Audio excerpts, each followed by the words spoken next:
People are gonna be like, "What the hell is that?" Yeah. But we don't care. Awesome. So, Sean, welcome to Hold the Tomatoes. Or, there you go. Yeah, hold the tomatoes. I didn't know you couldn't eat them. I know. That's why I called it Hold the Tomatoes. Ah, I feel bad, dude. It's all right, dude. It happens. But I just told them don't put tomatoes on my tacos and salsa and whatever. But man, thank you for being my guest.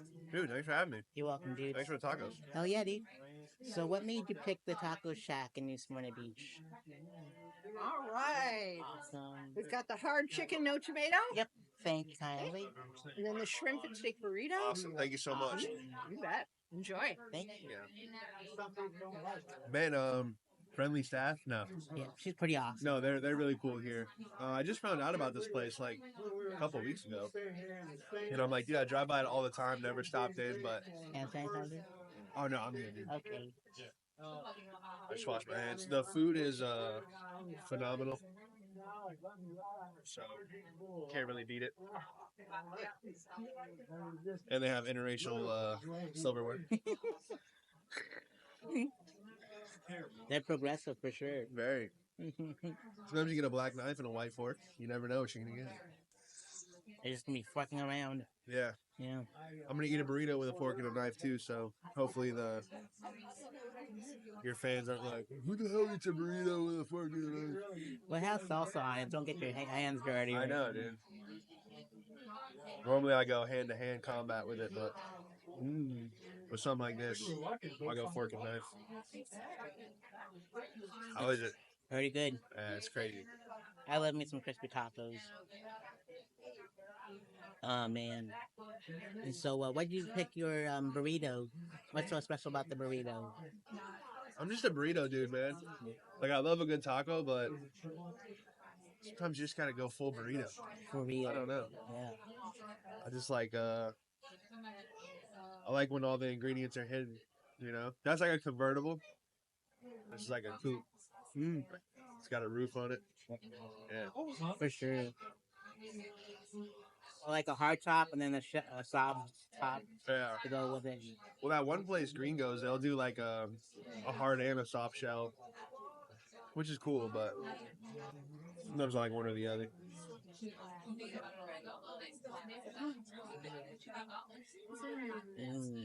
Heck yeah. It's good stuff. So take me on a journey, dude. Tell me about your comedy journey. I guess I'll start asking the questions because this is like what inspired? This is all the questions I ask all the comics. Yeah. There's like thousands of Yeah, comics. and we'll just edit it and make it look good. Yeah. So what inspired you from stand-up comedy? Having literally nothing else going on. Shit.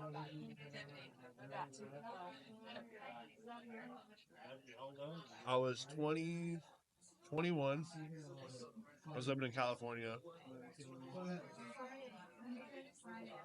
I was working at a pretty big company, but I just like, I hated it. I was by myself. And I'd always joke like with friends, like, oh, maybe I can do stand up. But then it got to a point where like I just watch a ton of stuff on like Netflix and YouTube and like listen to all these interviews, and everyone was saying, go to New York, you gotta go to New York. And one day I just like packed my car, went back to Florida, regrouped a little bit, and then made the drive up to New York and just started. Like, I had no idea what I was doing, or I only knew of like a couple clubs. I was doing one mic a day. I didn't know you could do like multiple, and just spent like all my time and money just commuting around, hitting spots, and just trying to make it happen. You know, I figured, hey, I'll either be the funniest homeless guy or everything will work out. And it does, man. I feel like if you really go for it, you know, God or the universe kind of has a way of like just opening doors or just kind of it's almost like you get exactly what you need.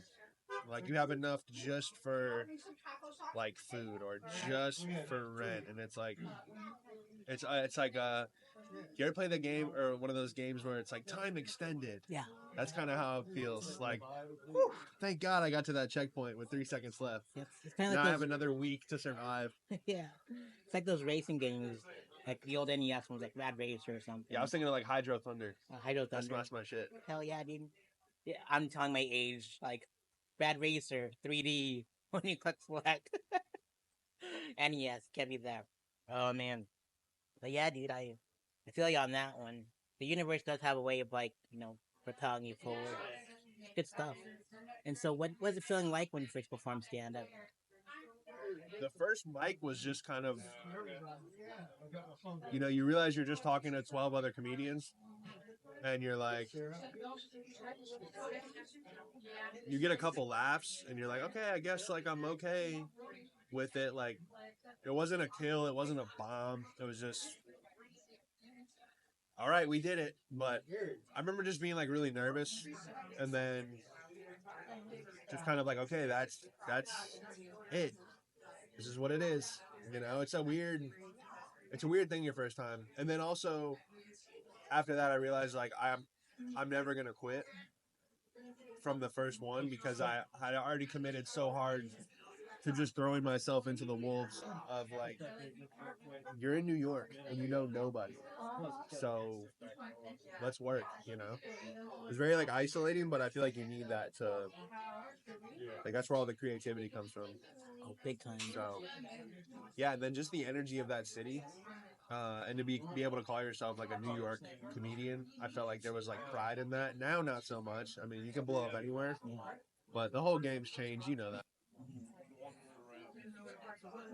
When I first started, everyone was trying to get on Conan or Letterman, and then like you would have friends get on that, and you're like, oh my god, like that's so awesome, and then that meant nothing.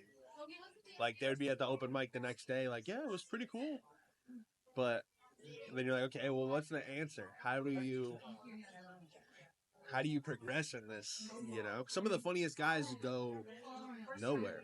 Even in music, like people can shred on the guitar, but if you're not in a band, it's just like, all right, cool. Interesting. Right? That's all I gotta say. We gotta trust the process. You never know that's the coolest thing about life and stand up and whatever in general. Is like you never know where it's gonna take, and then you look back and in retrospect and like, holy crap, I did all that. Yeah. Right now you're just like living in the moment. You don't see like the whole picture until you step away from it for a while, and then you see it. Just like life, if you look back 4 years, you're like, wow, like a lot has changed just in that 4 years. But you're right. If you're in the moment and you're just hitting the day-to-day grind, you're like, fuck, dude, am I even making like any kind of progress? For real. I know the feeling of just like moving out on your own and not knowing anybody, and you did it twice, which is nuts. But like, I moved out of LA and didn't have anybody either, so it's like, because they don't see the same vision that you do, so they don't want to understand it. So it's like, screw you guys, I'm getting the heck out of Dodge and see where this takes me. Yeah, especially in Florida, like if you're not in a quote unquote like entertainment city, people have no idea what you're talking about. You're like, oh, my podcast. They're like, oh, cool. Oh, like I do stand up, and they're like, they'll call it that comedy thing. Oh, are you still doing that comedy thing? It's like, yeah, the thing I dedicated my entire life to. Yeah, I'm doing that little thing. I don't know. It's just it's fun, but it's just the miles and the time, like bombing. And people don't realize how expensive, like, and this goes for anything, chasing your dream. Like it almost becomes a product. Like you got to think of like someone goes on Shark Tank, for example, and they're like, oh, I'm seeking $1 million for like 10% of my company. That's kind of how it is, like, as an entrepreneur or like a stand-up comedian, is like you're the product Like I forgot that there's people like paying to like promote. Like they pay for like YouTube ads and Instagram ads to like promote their stand up. And you're like, holy shit. Like it's almost not enough. It's not enough anymore to just be like good. Mm-hmm. You know, you need like a whole marketing team, editors. Because like we were just talking about this, like if you're dedicating all your time to editing what you just did, you're not gonna be able to pump out as much stuff. I call it feeding the beast. Like you got to just keep like throwing shit into the Instagram to YouTube. Yeah. Just like a truck that just gets 10 miles a gallon. You're just constantly at the gas station, just fucking pumping content. That was like one of my first cars. Like my mom had like a midlife crisis and found like a F-150 for $1,000. So this is your car. And I'm like, son of a. And like the tires were not running right, and I felt like I was gonna broke. It was like a 1995 F-150. Oh yeah. Oh man. It costs you more to like. Yeah, it makes no sense. My buddy, he was being nice and he let me borrow. I didn't have a car for like a year, like 2 years ago. So for like a couple months, he let me borrow his like 3500 HD, which is just like a. It didn't even have a bed. It was just like the metal frame, like just a massive like work truck. And it was no joke, probably like $40 just to like go to a mic and back. And I gave it back to him because I'm like, dude, it's cheaper for me to take Uber than to like have this vehicle. Yeah. And I was just like, how do people do this? Right. They'll whip like 90 miles an hour down the highway in like a lifted truck. And I'm like, well, there goes $120. Yeah. That's what I'm like. Give me a Honda or give me a Subaru, which we both have, which is pretty awesome. And Leslie has a Subaru too. I was like, maybe we should all get together and call it a Super Cruise. Yeah, no, Japanese cars are legit. I like German cars too, but that's gonna come with its own set of problems. Yeah.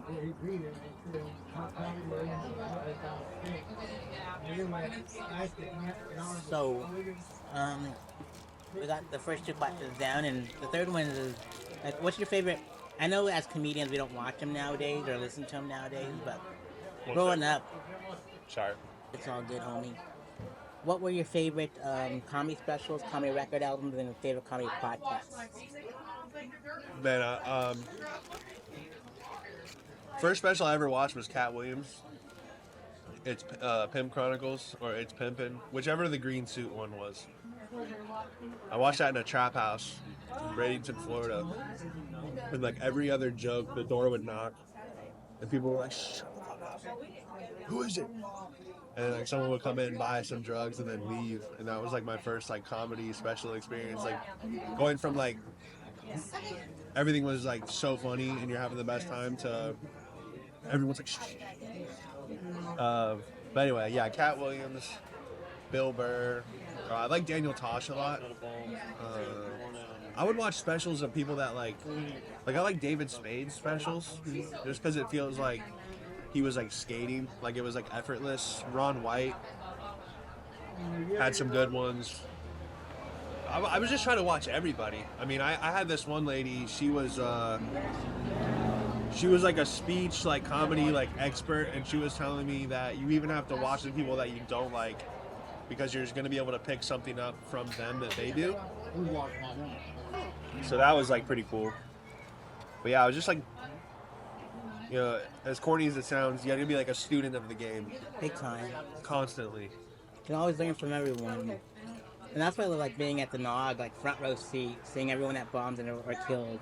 It's like, they were my teachers too. It's like, you can learn from everybody. Oh yeah. Yeah.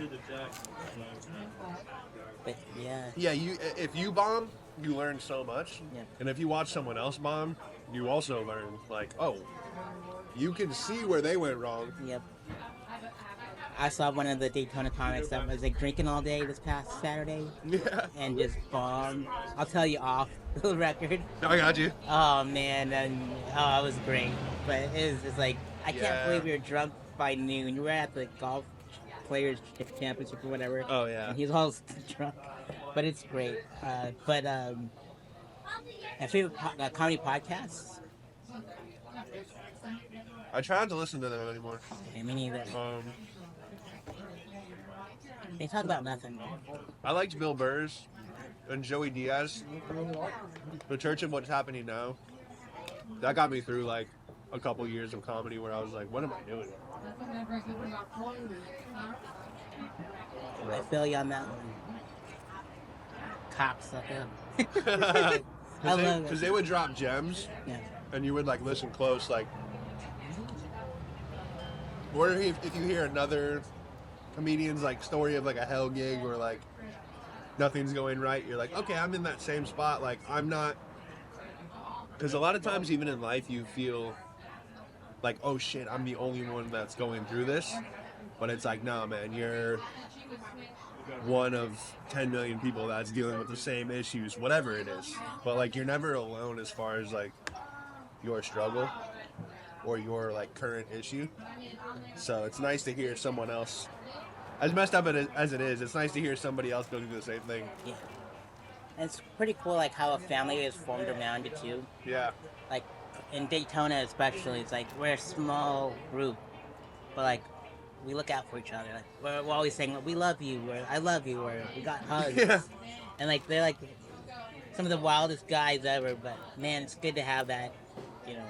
But everyone moved away. Like, Sean moved to Edgewater, and Kevin moved to Palm Coast, and Andre's in Palatka. So, like, there's only a few in Daytona now, so Yeah. it's wild. Well, Florida's so big, man. It's like, I feel like everybody's so spread out. Yeah. We're connected at the same time. Mm-hmm. Like, it's so easy to get on shows. Yeah. For me, anyways. For others, not. Well, for us, we're pretty easy. I've seen you on show flyers all the time, so it's like, and in your story, so it's like, it's okay for most of us. But we already know which ones not to book, because, like, they either get, like, kill the room entirely and, like, not have comedy back, and, like, all that other stuff. So we know who not to, like, associate ourselves with. Well, it's your network is one thing in this game. Like, that's the most powerful thing you can have in life, too. I mean, a lot of this is parallel to life, but your network. And then the best networking is just killing on stage. Like, if the audience loves you, you're going to get booked because comedians are like, oh, I want that guy on my show. Because there's so many shows out there you get booked on. And by the time you go on, it went from 50 people in the crowd to 28. Because the first two comedians were so bad that people are like, well, F this, I'm just going to go get it. I'll go drink somewhere else, you know? Dude, for real. Gosh, that's like the worst feeling. And I always go last, too, sometimes. I don't know why. I'm not the headliner, but I'm just like, I just love having, like, the Daytona comics have a full room. You know, and then, like, if I'm dealing with, like, the leftover comics or the drunks, then give me those people. But I want my Daytona comics to, like, have them in its full glory. Yeah. I mean, you're already competing with people that want to just look at their phone anyway. Yeah. Facts. So if you have a whole crowd that's not looking at their phone, you must be doing good. Yeah. 100%. No wonder, like, Chappelle and, like, the Comedy Works makes you lock away your phones. It's really nice. I don't know if I'll ever do that. Really? Yeah. You should. Put their phones away? Mm-hmm. Yeah, it's a good feeling when they're all focused on you. Like, they're listening to the story. Yeah, but it's like, I don't know. I like giving people their freedom. I guess. Well, there's this, like, lady that was, like, at, in Jacksonville. She was just, her boyfriend was, like, a brewing dude.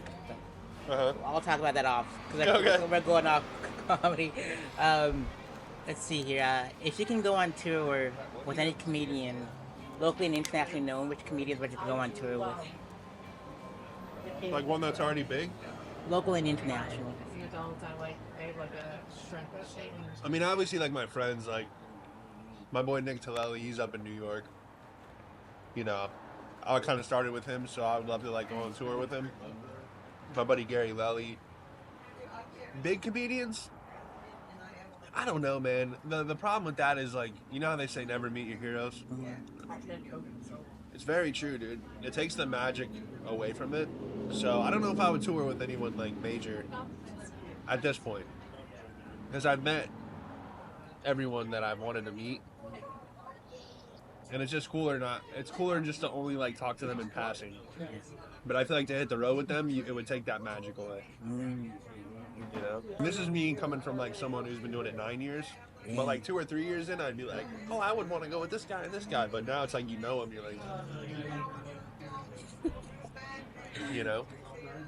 I feel you on that one. Oh, and some of those guys that we talked about earlier in their specials and stuff, like Bill Burr, and have been on film and TV. What are your favorite sitcom sketch shows and comedy films?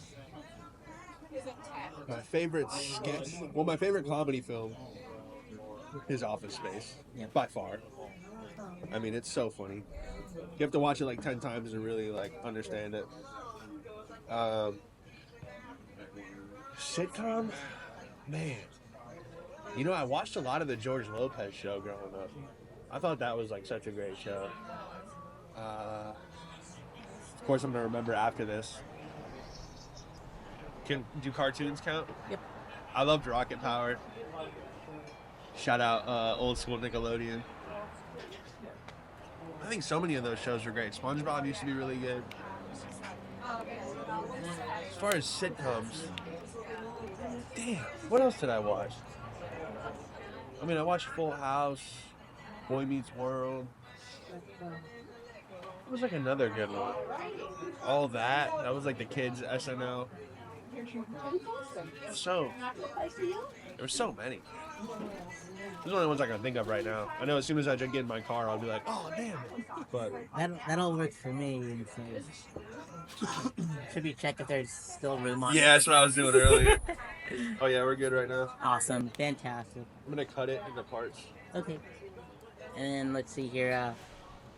If you can get roasted by 5 comedians, top 5 dead or alive, which comics would I get roasted by? Patrice O'Neal. I feel like that'd be like a brutal, accurate assessment of who you are. So that'd be like the best. If you want to get truly roasted, yeah, Patrice O'Neal, by Don Rickles. Who else is just brutal? Roastmaster General. Jeff Ross? Yeah, he's okay. Lisa Lampanelli, Nikki Glaser. Yeah. I feel like Nikki Glaser, let's just add her. You could add Tony in there if you want Tony to. Hinchcliffe. Great Giraldo's pretty good. Geraldo would be legendary. Let's go with Burr again. Yeah, all those guys that came up in that era. Maybe like Jim Norton. I used to love hearing those stories where someone's like, oh, I got my special, and it's on like a CD, and then they would just slap it out of their hand, like fuck your special. Like, that's amazing. I feel like you can't do that now. Like, everyone, like, all these new comics are so sensitive. Like, they can't handle, like I remember the other night someone got off stage, and they didn't have a good set. And I just went, hey, man, you were up there. And they got, like, so upset, and I was like, come on, bro. Like, if someone said that to me, I would be like, that's the funniest thing ever. I just give him a silent fist bump, and then that's it. Like, Yeah. I don't say nothing else. Yeah. No, I love that, like, you were up there, or, like, if someone's like, yo, great stage presence. Yeah. Or if they just say, like, hey, some of the best setups I've ever seen. Yeah. But where's the punchline? Exactly. Oh, man. What else? Like, yo, when you got off stage, I loved it. Oh, man. Let's see here. Where do you see your comedy journey in the next 5 years? Probably the trash can. No, I don't know, man. Hopefully I'm just trying to figure out how to tour full time. That's it. Just kind of where I'm at. Like, I don't really want a home base. I want to just be living out the suitcase. I love hotels. I feel you on that. It's like, this is my room for 24 hours. Nobody can kick me out. My bed is made. You know what I mean? Like, I love them. So yeah, if I could just tour, you know, just always be on the road. And like, I'm going crazy in Florida just because I'll like hit a gig like in North Carolina and in Texas, but it's it's such a short-lived, like, one weekend, and then you can tour around Florida, and Florida crowds are great, but it's just not the same, man, of, like, hopping on the plane, hopping in the car, like, I just love the travel aspect of it. Same here, dude. That's why I brought my own tours and stuff. It's like I make sure like the drive is not. It's like less than 6 hours or less. Right. I'm good. Like, Yeah. Yep.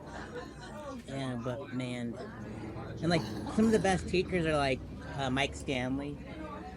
He's awesome. He runs a show at Comedy Works downtown called Thick Skin. It's such a cool show. Like they make fun of your tattoos and everything, and it's great. Is that in Denver? Yeah, it's in Denver. Okay. I got picked out of it. It's called the F It Bucket. Oh, there you go. Dude, it was such a great memory. But I'll tell you about it after, because I'm not sure how many of our minutes are gonna be things. So,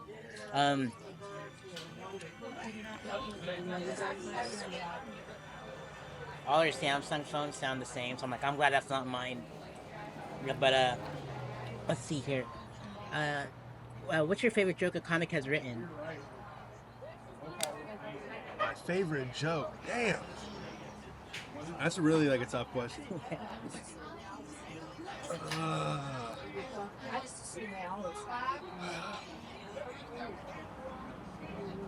I'm blanking, man. I think the one I quote a lot is Ron White's joke because it's so simple. He said, I can drive, but I can't get pulled over. And I just love that because it's so simple. Oh yeah, dude.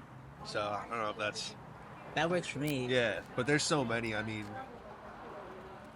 yeah, there's just so many. So many good jokes. So many bad jokes, but there's so many just like great ones out there. Indeed. All my friends praise my small joke about being a milkman. I'm a milkman, I milk men. But yeah, anything that's like quick like that, Yeah. like boom boom. It's like, starts off playing and bow, it's so dirty at the same time. I love scaring people with that joke. It's not true, but it's hilarious at the same time. Oh man. Especially with the old dudes. They go into like my Full Metal Racket joke. Oh dude, it's good stuff. Yeah, sometimes if you just hit them upside the head and they have no idea like what's coming.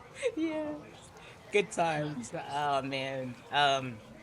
And what experience would you like your audience to take with them after a set is over? Just to say like, I really just want them to feel like they went on like a journey, and to completely forget about like their week or their problems for that, however long I'm on stage. You know, I want it to be like a release, like an escape, because that's why I love it, man. Is like you would leave a comedy show and people don't realize like your whole week. Your whole next week is like amazing because you're just riding that high of like you laughed so hard. Like I love when people like knock their beer off the table because they're laughing, or like, you know, like there's like they're just in that room and that's it. Like that's kind of what I hope for every time, you know. It's a good feeling to have, and making people feel that way too. It's like For sure. It's awesome. Especially if you go out in the town after and you walk into like a bar and they're like, oh, like there's like 6 people that were at the show and they're like, oh man, like, you know, you were great. And it's like, oh, I'm glad it was like great enough for you to come up to me outside of the venue and tell me that you enjoyed it. So I think that's like the ultimate, you know. It's a good feeling. That happens in Daytona a lot. Like, it goes, you're that comedian, and now they're serving me food. It's like, this is so cool. Yeah. I love that feeling. So I like with like a lot of my episodes, I like the stand-up speakeasy. They have a remote one too. So like we raise funds for your favorite non-profit or charity. Do you have like a favorite one that you want to raise funds for? And I'll put the description box in below or whatever. Favorite charity? Not really, man. If you want to go like St. Jude, I feel like that's a good route. But charities kind of scare me, man, when you like break down like where the money's actually going. I'd rather just give it right to the homeless guy. For sure.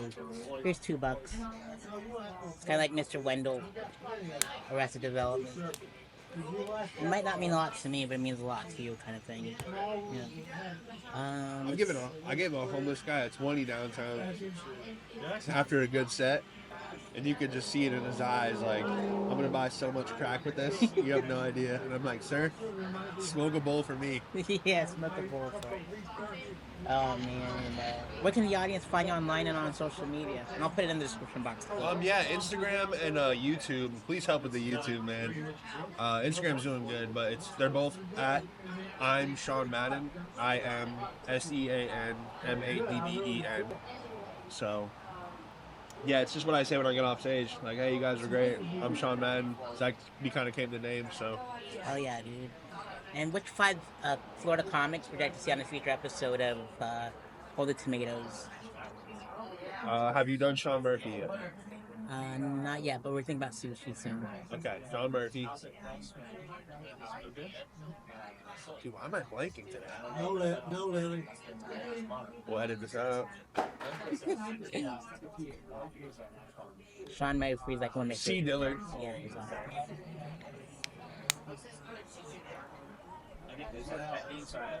awesome. Jari knows.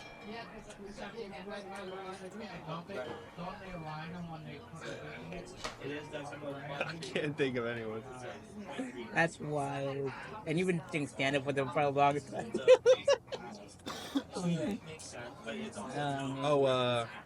Antoine P. He was good too. I need one more. Throw a lady in there. Ew.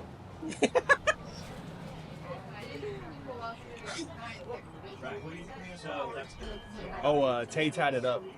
Yeah. Legendary. Awesome. She's awesome. Heck yeah, dude. Good luck editing all that. Oh yeah. I'm gonna keep it simple. Like, I know, I'm just messing with you. yeah. Awesome, dude. Thanks so much for being my guest on Hold the Tomato. This is Sean. I'm Sareth. And I was gonna show a picture of the tacos, but you already see my happy plate. So I'm done. I appreciate you having me on, man. You're welcome, buddy. Yeah, thank Time, you, dude. Sean. Dude. Oh, we got it all. Hell yeah, dude. I was scared I was going to turn it around and I was going to say, Memory full. no mas. Yeah. I got this for like $20.